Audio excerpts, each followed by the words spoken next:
হাসিনা আসার 1 মাস পরেই কেন ঘটলো? হাসিনা সবকিছু জানতো, চারজনে সেদিন ডিনারে কেন যায়নি? এটা চলে এসছে এর আগে। আমি ছিলাম, আমি গিয়েছি, হাসিনা ছিল, হাসিনাও গিয়েছে।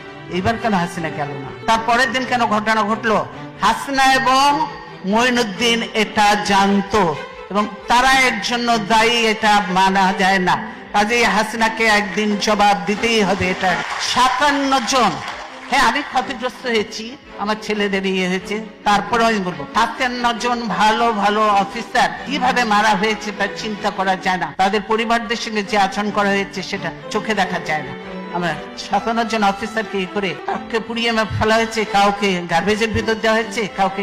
আর এর সঙ্গে জড়িত ছিল আরো, আপনারা জানেন যে একজন ইয়ে ছিল, সে র্যাবে আমরা নিয়েছিলাম, লোকটা খুব ভালো ছিল, শায়েখ আব্দুর রহমান গুলজার, আপনারা জানেন গুলজার ধরেছিল ওই শায়েখ আব্দুর রহমানকে। তার জন্য রাগ ছিল ওই মির্জা আজমের, তার বোনের জামাই ছিল।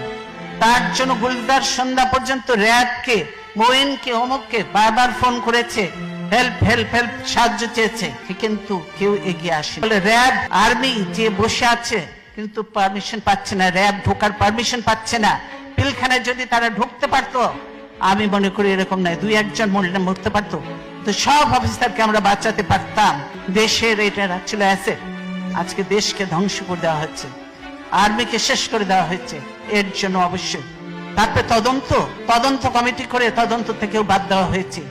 এমন সব লোকজন দিয়ে তদন্ত করতে যাকে দেয়া হয়েছিল সেটা তাকে করতে দেয়া হয়নি। তারপর সে তাকে বাদ দিয়ে আরেকজনকে দিচ্ছে, দলীয় লোককে দিয়ে ইয়ে করে কোন রকম নাম কাস্তে লোক দেখাতে হবে সেটা করেছে তাদের লোক। এটা বুঝতে পারছেন। কাজে বিডিআর ঘটনার সঙ্গে হাসিনা এবং মঈনুদ্দিন সরাসরি জড়িত। তারা এদেরকে নিয়ে